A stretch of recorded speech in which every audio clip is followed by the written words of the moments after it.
Secretary General, heads of state and government, distinguished participants, it is a great pleasure for me to participate in this new edition of the Private Sector Forum. Not only because of the commitment of Spanish companies to sustainability, but above all, because achieving the Sustainable Development Goals is a top priority for my government. This edition of the Private Sector Forum is special for everyone. It marks the beginning of the return to normality and a turning point to a new era of development and transformation. For the past year and a half, governments have focused on managing this terrible pandemic.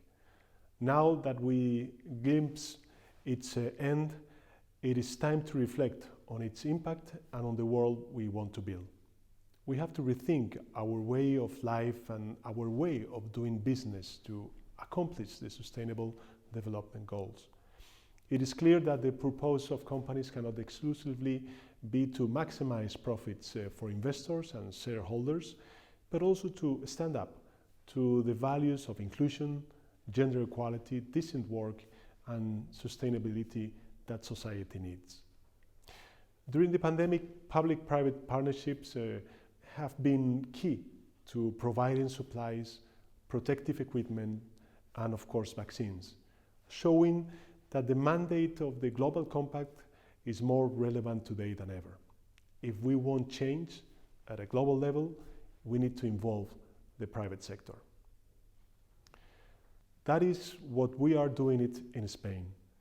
During the worst of the crisis, measures to support the private sector have protected our productive fabric. Thanks to the high vaccination rate, which now reaches 75% of the population, our economy is recovering strongly.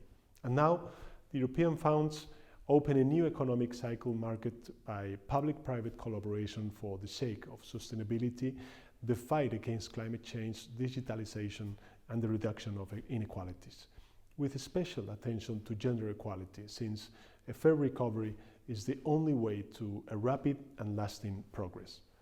I encourage all participants in this forum to continue working in this decade of action for the achievement of the Sustainable Development Goals. Some of the large Spanish companies, which are strategic partners of the Global Compact, actively contribute to increasing the generation of renewable energy, reducing emissions, and improving energy efficiency. And these large companies are not alone. There are many Spanish small and medium enterprises committed to the 2030 agenda and are part of the Global Compact. I want to conclude by congratulating the Secretary General and Sanda Oyambo for the new Global Compact strategy necessary to raise our ambition. Governments, companies and institutions are in charge of helping in its implementation, and I am convinced that together we will achieve the impact that our citizens demand. I wish you all a successful Private Sector Forum 2021.